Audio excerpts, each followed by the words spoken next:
after Pulwama, there was the Balakot airstrike. Now today I think we're going to see something more than that. You do not ask a murderer to investigate his own murders. The Pakistanis have to understand that they cannot kill Indians with impunity. But if you do something to us, then be prepared for a response. Blood is going to flow. I'm sorry to say it will flow possibly more on their side than on ours. I did so when it happened. I was actually in Lakshadweep with a parliamentary committee. But from there, with bad connectivity, I was still able to get out a message condemning it very strongly. I think there is no doubt anymore in anyone's mind. This is part of a pattern we have seen for a quarter of a century. Going back to Chhattisgarh in 2000 and going through so many other incidents. And most notably, of course, we've seen URI, we've seen Sangrota, we've seen Pathankot, we've seen Pulwama, and now we have seen the horrors of Pahalgam. I think it's very clear there is a pattern.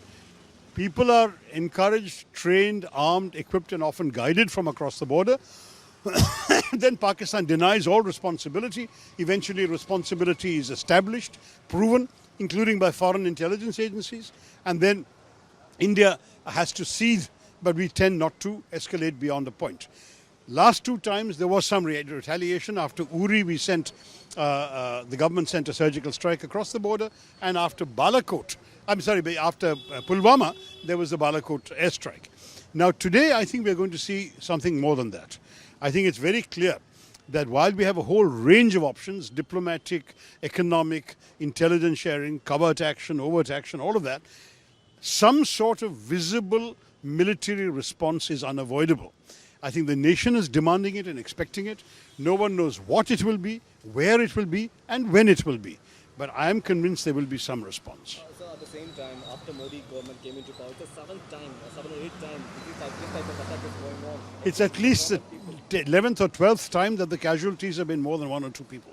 There have been dozens of attacks with one or two victims, but if you look at the number of attacks which has taken at least double-figure tolls, this must be at least the 10th or 12th. Right now, Pakistan says that they are open to a neutral investigation. So how you... Listen, these are the people who were invited to participate in the investigation into Pathankot. They sent their intelligence. Even we gave them access to an Indian Air Force base. And they went back and said, oh, the Indians did it to themselves. I will have no interest personally in Pakistan's participation in any investigation. You do not ask a murderer to investigate his own murders. Right now, India said that every Pakistani is to go back to their country, and also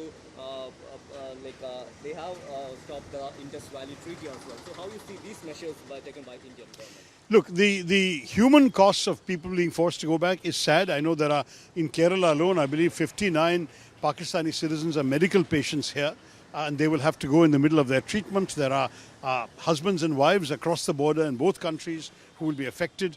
There are complicated cases where one parent has one passport, the child has another passport. I feel sorry for them. But I think when the government wants to send a very strong signal that normal relations are no longer possible, this inevitably happens. Ordinary human beings are the victims. When it comes to the Indus Waters Treaty, it has not been abrogated. It has been placed in abeyance, which is like saying it's been suspended.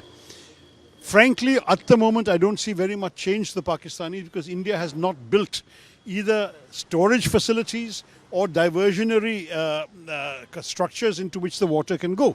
So we cannot suddenly say tomorrow, Pakistan, you're getting no water, because where will the water go? We can't flood India either. So it is more a symbolic gesture at this point. The treaty is in suspension. We will not feel ourselves bound by it. What we do to implement more serious measures, I leave it to the government. At the same time, Pakistan People Party Chairman Bilawal Bhutto says that if threatened that the blood will flow in reverse if water is stopped. Look, there is all this inflammatory rhetoric. The Pakistanis have to understand that they cannot kill Indians with impunity. It's as simple a message as that. You want to leave your life in peace, we will not bother you, we will leave you in peace. We have no designs on Pakistan. We don't want to do anything to the Pakistanis ourselves, but if you do something to us, then be prepared for a response. I think that message is very clear. They can say what they like, and if blood is going to flow, I'm sorry to say it will flow possibly more on their side than on ours. One last question is about the opposition. Says that the intelligence has been failed, the government has been failed. Right now, MA Baby, the CPM General Secretary, says that the revoke of Article 370 is the main cause of these kind of issues happening in India. So, how would you see those? Look, as far as intelligence failure is concerned, it's obvious that there was not foolproof intelligence. Obviously, there was some failure, but the question is whether the inevitable investigation that is required should be the priority now, or whether a credible response should be the priority now.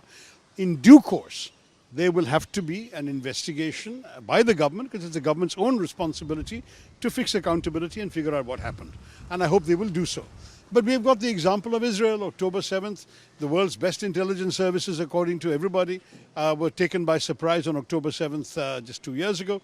And my own view very clearly is that it seems to me that just as the Israelis are waiting till the end of the war before they demand accountability and answers, similarly, we too should first see the present crisis through, and then definitely there should be an accounting. But I don't expect at any time now or in the future that any country will ever have 100% foolproof intelligence.